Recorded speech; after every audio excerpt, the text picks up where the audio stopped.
Hi guys, welcome to my channel. My name is Bisola. To my old subscribers, I say welcome back to my channel. And to my new subscribers, welcome to this channel. Today we'll be learning how to make this beautiful top. So to make this blouse, the first thing I have here, I have a fabric of, I'm going to be using Ankara fabric. And this Ankara fabric is not even up to 2 yards. I have about 1.5 yard here. So first, what I'm going to be doing is that I'm going to be cutting out using my widest measurement for the cutting, which is my hip, which is 40. It's going to be a long short. It's going to be a long blouse. So, which is my hip, and my hip is 40 inches. So divided by 2 is going to give us 20.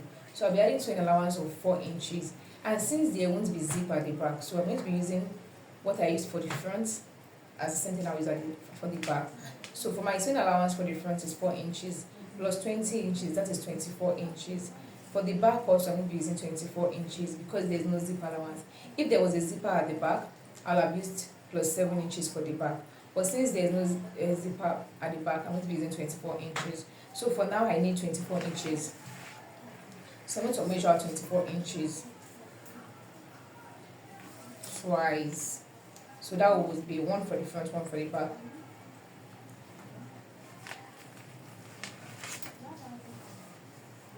Oh, the fabric I have here exactly is what it is exactly. So I have 48 inches as the fabric here. It was not even planned, but that's what I have here. So that is it's just small than it with like half an inch. So I won't be cutting anything out. So that is it for the wideness. So now I'm going to cut out the length.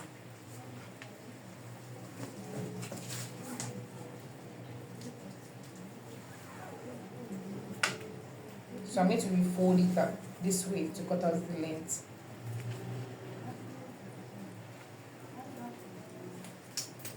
So for this, I'll be using a blouse length of 27 inches. A blouse length of 27 inches. So plus my sewing allowance, which is 1 inch, that will be 28. So here I'm going to be having 28 inches.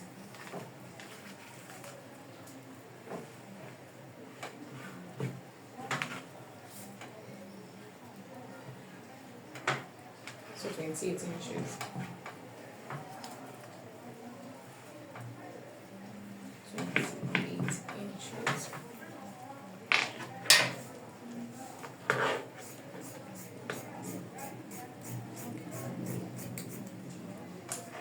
So this is all I'll be needing. So because there's no zip at the back, there's nothing at the back, but we folded the same way. So I'll just refold it this way. So now it's folded into 4. So we have both the front and the back together.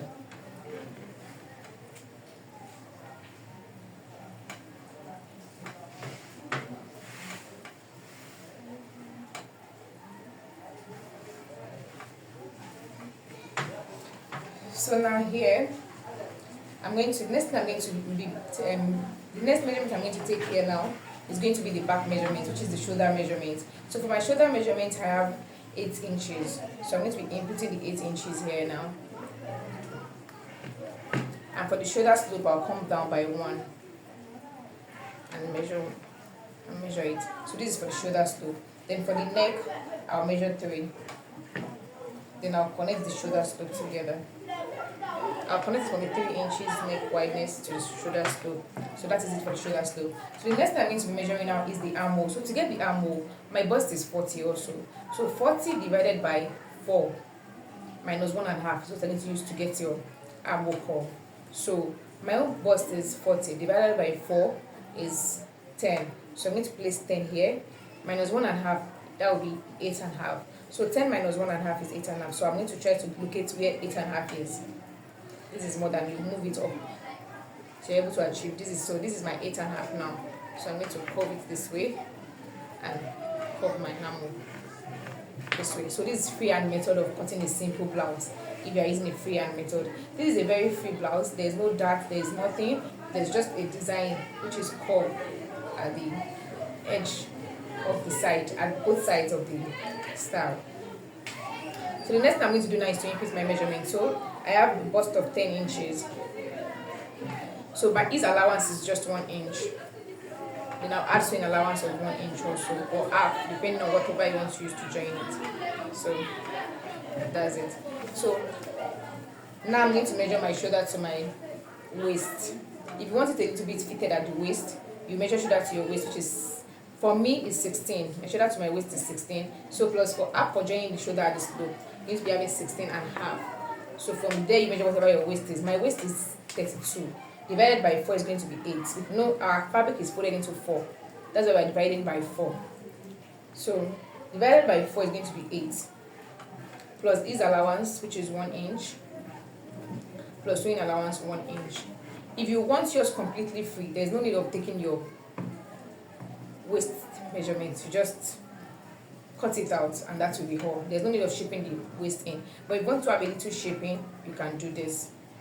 So you connect it this way and you connect it to the A.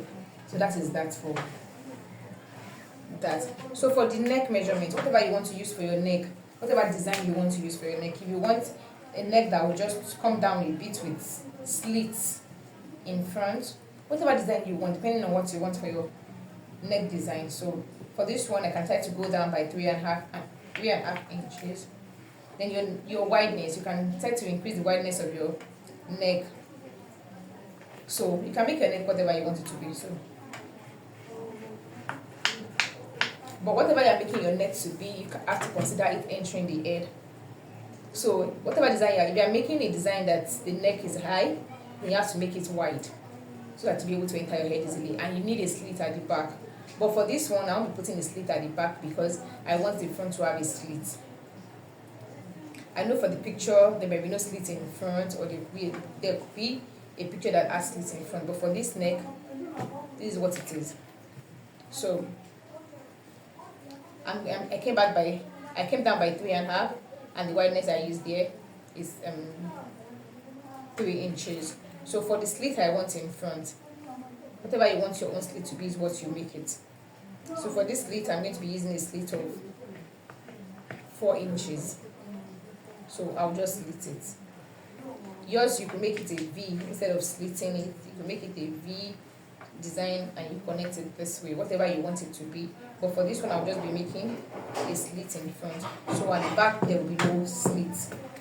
So for the back neckline, I'm going to be coming down by just 1 inch. So I'll connect it this way. So I'll cut out the back neck first, then I'll shape this one out.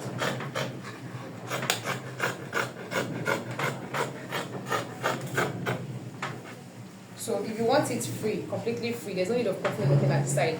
There's no need of even shaping this in. So you can just open it up here like this. If yours was folded this way, I folded it. Just open this up. And for slants at the side, can go in by 4 inches or 4.5. So, and just curve it. Depending on how curved you want it to be. If you want yours more than that, you can go by 6 and just curve it however way you like it. So that is it. So I'll just curve it.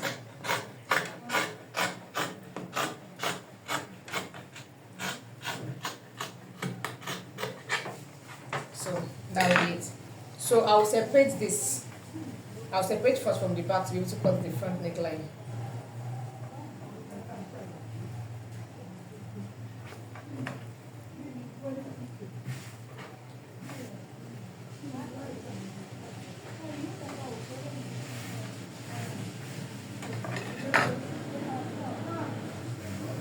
So to get the neckline, I'm just going to cut out my neckline and put in and put slits.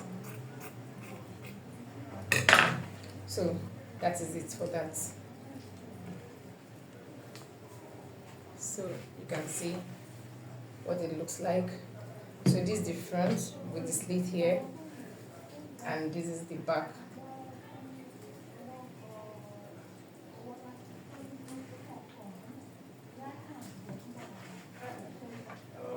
So whatever you added as your sewing allowance, is what you will just join up till here before you now take the lower part. So I'll go ahead and join 1 inch here. But before then, let me cut the sleeve, then I'll cut the facing for each of them. I'm going to be using a facing for it, so I'll cut the facing. But before I cut the facing, I'll cut the sleeve. So for the sleeves, for these I want a short sleeve. You can tie to whatever sleeve you want. If you want short, if you want half, if you want 3/4, and if you want long, whatever sleeve that you want. But for this one, I think I'll just go with short sleeve. So my round sleeve is 12, so I'll add 6 to it. I'll do a proper video on how to cut sleeves separately, but for this one I'll just do this now. So this is 18.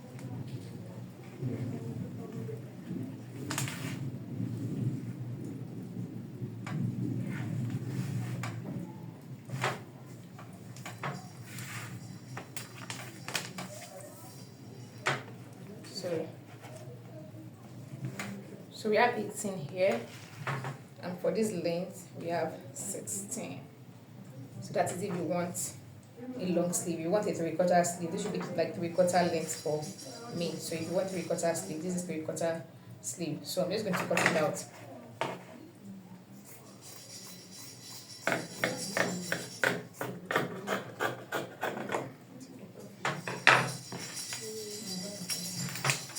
So I'll fold this. So this is now folded into 4 now. So I have my 2 sleeves here. So to get the sleeve, the armhole depth for the sleeve, I need to divide my whatever the length of your sleeve is, depending on whether it is short or 3/4 or long. I'm going to do a proper video on freehand method of cutting sleeve. So but for this one, I just go with what that. This is a 3/4 sleeve, so I'm dividing it by 3. Whatever I have there, I'm going to divide it by 4. Sorry. So 16 divided by 4 is going to give me 4. So I'm going to come down by 4 inches. So that 4 inches, you just connect it to the edge. It's not going to reach there. You can see just like I left almost 1 inch or 1 inch before you get there. So you just connect it that way. Then whatever your round sleeve is. For this, I'm going to be using 11 for my round sleeve. For the round sleeve, for this is 11 for freeness. If I want it tight, 10 is okay. So that's 5.5. So I'm going to be adding 1 inch for sewing allowance, and I'm going to connect it and cut it out. So that will be my sleeve.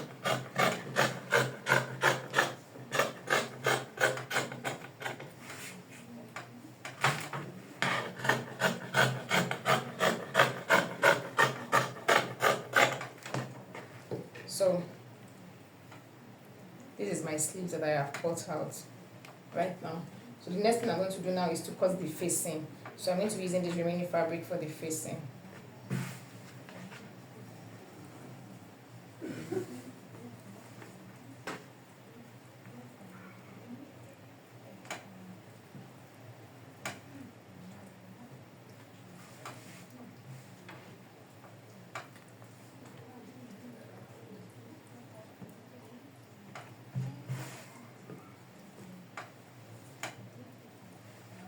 So for your facing, just get your fabric, whatever fabric you want to use for the facing, this way.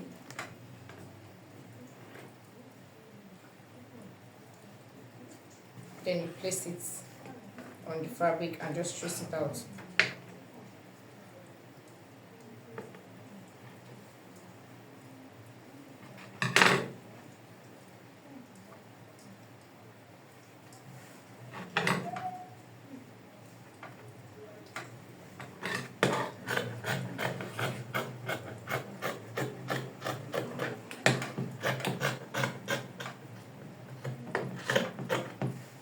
Then the slit also, cut out the slit.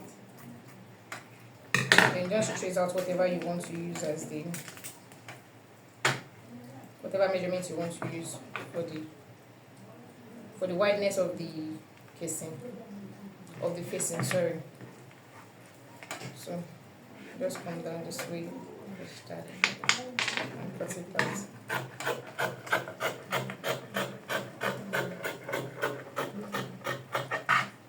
So this is the facing for the front. This is the facing I'll be using for the front. So I'll do the same thing for the back. I'll cut the facing for the back. So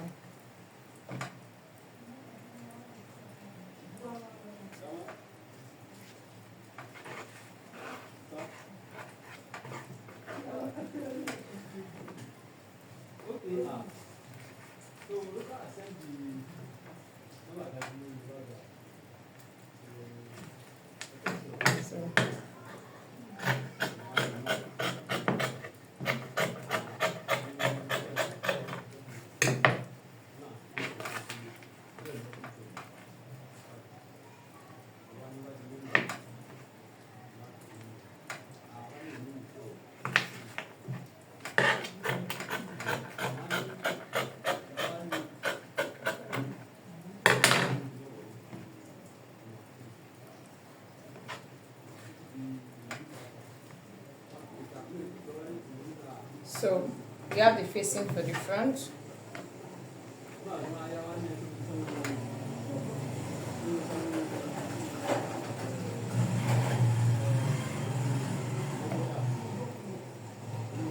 And we also have the facing for the back. So now the next thing I'm going to do is to join the shoulder. So you have to check the right side facing the right side for the shoulder, for you to join the shoulder.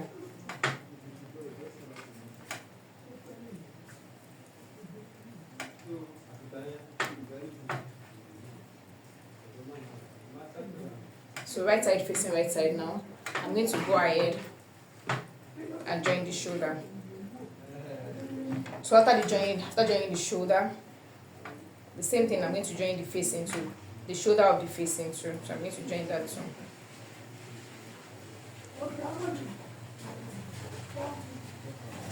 I'm going to join this too. After joining it, I'm going to use it to turn it in. So I'll go and do that now and bring it back for you to see. Now I've fixed the facing. So another important thing to do after fixing the facing is to make sure you notch it so that the neck can lay flat. So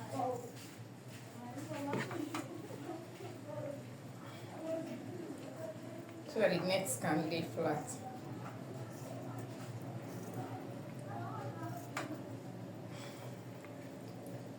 Just notch everywhere.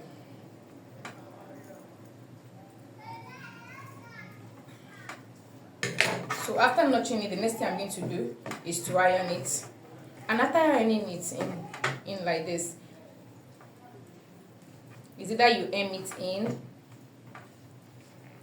for it to be neat. Is either you hem it in or you make use of hemming gum to gum it. So for the sake of tutorial, I'll be using hemming gum so that you can. I'm sure that you know how to hem with needle and thread. So for the sake of this tutorial, for those that do not know hemming gum and how to use it, I'll be using hemming gum for this tutorial. So let's go to the iron.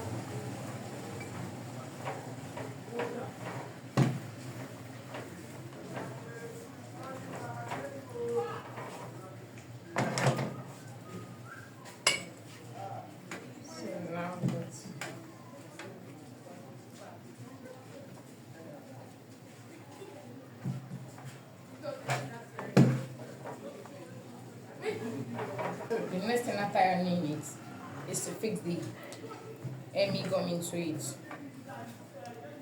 So if you are hemming it with needle and thread, the next thing just to do is just to overlock it, then hem it in. But even if you are using hemming gum, the best thing to do is to overlock it before you place your hemming gum in it. But for the sake of this tutorial, I'll just go ahead and fix the hemming gum for you to see. So this is hemming gum. If you want your hemming gum to last, make sure you do not use a single layer. Triple it, please. And it's also important for you to overlock it. It makes it firm.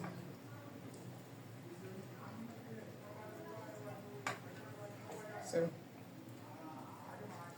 Also, it's important to use your steam iron.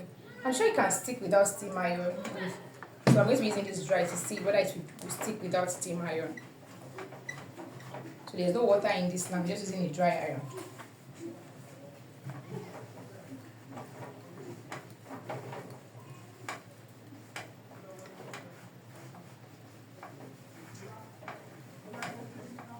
So you can see that it has glued.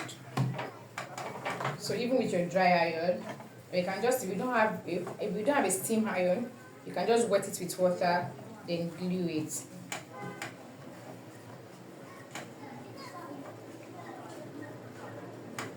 So you just repeat the same thing.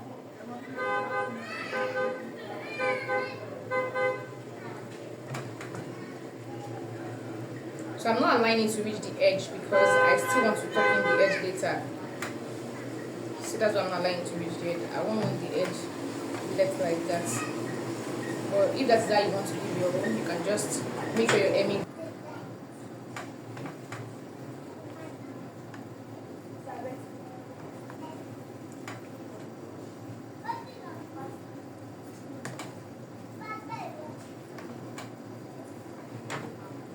So as soon as I'm done with that, once you're done with that, you're done with the neckline. You can see we are finished the neckline neatly this way. So once we are done with the neckline, the next thing to do is to fix the arm. So I'm going to be fixing the arm, the sleeves. So now, next thing I'll go and do now is to fix the sleeves. So before I come back to join the sides, so I'll just fix the sleeves now. So this is how to fix the sleeves. You just make sure that you get these are armhole and this is the sleeve. You notch the center of your sleeve.